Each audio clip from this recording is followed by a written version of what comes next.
nzeeko mu katambi kano ogitwale nti y'amaanyi nnyo. All along oba ennaku zino zonna muzirabye nga twesibye nnyo ku nyumba ya sitaani eno etandise okukwata omuliro.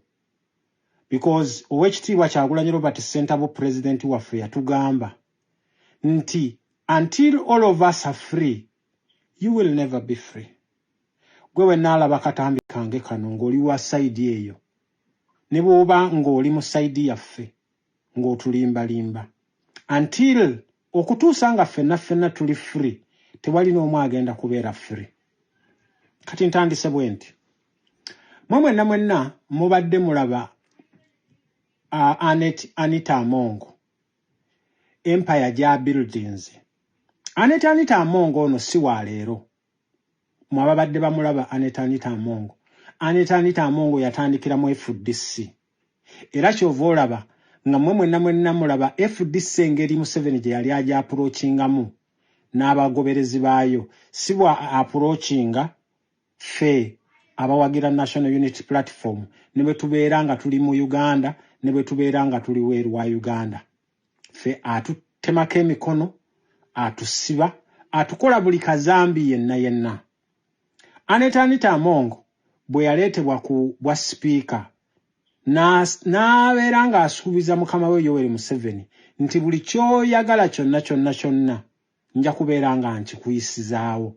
Nga bwe nayogedde mu kavidiyo kange ak'eggulu ne nkugamba nti gwe wenna atamanyi Museveni, genda omubuuze Kale Kayihura, genda omubuuze abaana ba Aronda Nyakayirima, genda omubuuze ono omusajja weeruweero. Museveni talina mukwano gwe, Museveni talina muganda we, Museveni talina na mwana we.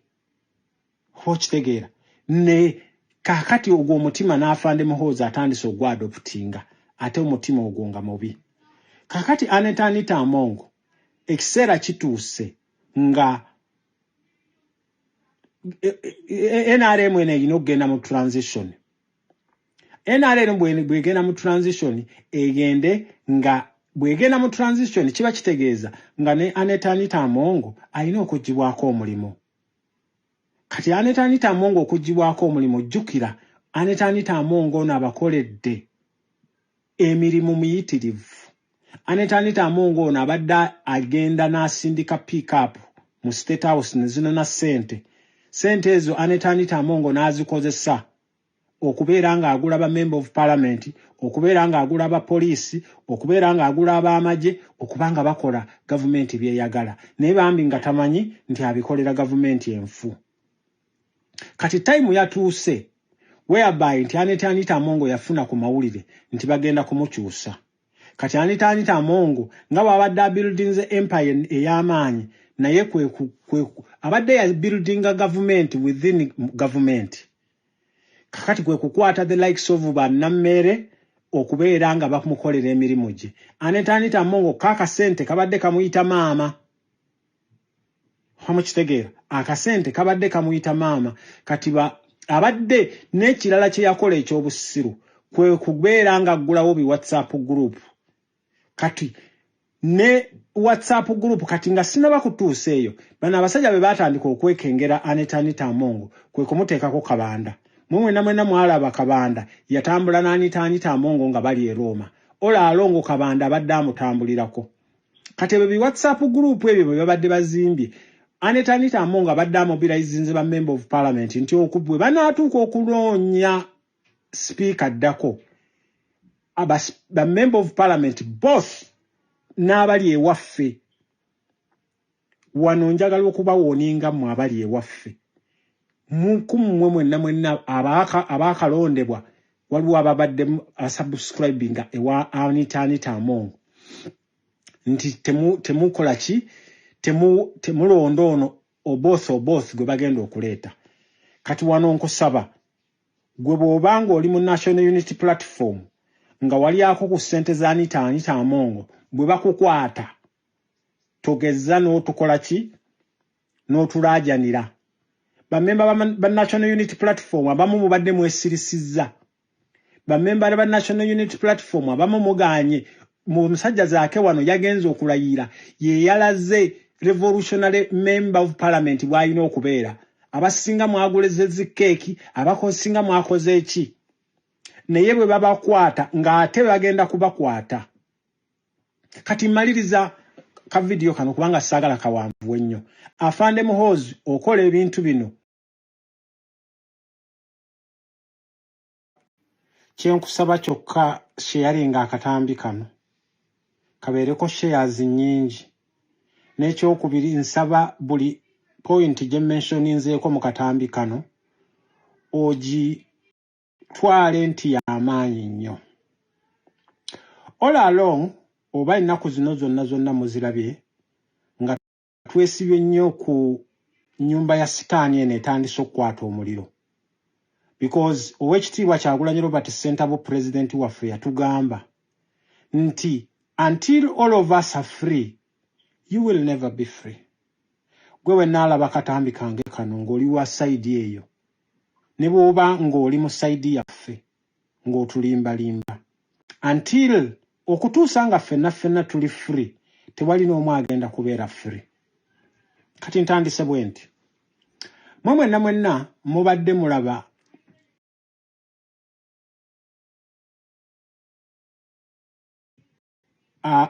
Anita Amongo Empire gya buildings. Anita Amongo ono si wa leero mwabadde bamulaba Anita Amongo.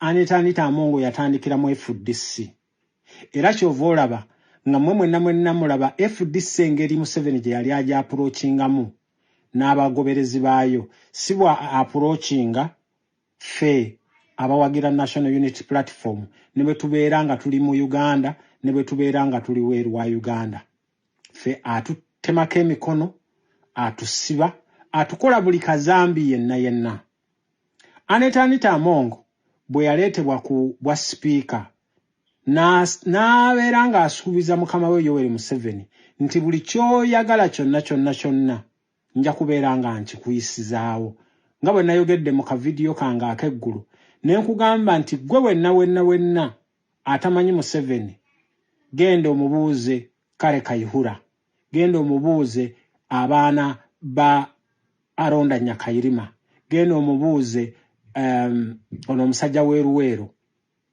Museveni talina mukwano gwe Museveni talina muganda we Museveni talina na mwana we okitegeera ne kakati ogwo omutima n'Afande Muhoozi atandise ogwadoptinga ate omutima ogwo nga mubi kakati Anita Amongo ekiseera kituuse nga NRM erina okugenda mu transition. NRM bwegenda mu transition egende nga bwegenda mu transition kiba kitegeeza nga ne Anita Amongo alina okugibwako omulimu. Kati Anita Amongo okugibwako omulimu jjukira Anita Amongo ono abakoledde emirimu miyitirivu. Anita Amongo ono abadde agenda n'asindika pick-up mu State House ne zino na ssente ezo Anita Amongo n'azikozesa okubeera ng'agula ba member of parliament okubeera ng'agula abapoliisi okubeera ng'agula ab'amagye okubanga bakola gavumenti byeyagala naye bambi nga tamanyi nti abikolera gavumenti enfu. Kati time yatuuse whereby nti Anita Amongo yafuna ku mawulire nti bagenda kumukyusa. Kati Anita Amongo nga bw'abadde buildings empire ey'amaanyi naye kwe abadde ya building a government within government. Kakati kwe kukwata the likes of bannammere okubeera nga bamukolera emirimu gye. Anita Amongo kakasente kabadde kamuyita maama. Hamukitegeera akasente kabadde kamuyita maama kati abadde n'ekirala kye yakola ekyobusiru kwe kubeera nga aggulawo bi WhatsApp group. Kati ne WhatsApp group kati nga sinaba kutuusa eyo bano abasajja be batandika okwekengera Anita Amongo kwe kumuteekako kabanda. Mwenna mwalaba kabanda yatambula na Anita Amongo nga bali e Roma. Ola alongo kabanda abadde amutambulirako. Kati be WhatsApp group ebyo bwe babadde bazimbye Anita Amongo abadde amobilizinze ba member of parliament nti okubwe banaatuuka okuloonya speaker ddako ba member of parliament both n'abali ewaffe wano njagala okubawoninga mu abali ewaffe mukumwe mwenna abakalondebwa waliwo ababadde subscribing ewa Anita Amongo nti temukola ki temulonda ono oboth gwe bagenda okuleeta kati wano nkusaba gwe bw'obanga oli mu National Unity Platform nga wali ako ku ssente za Anita Amongo bwe bakukwata togezza n'otukola ki n'otulaajanira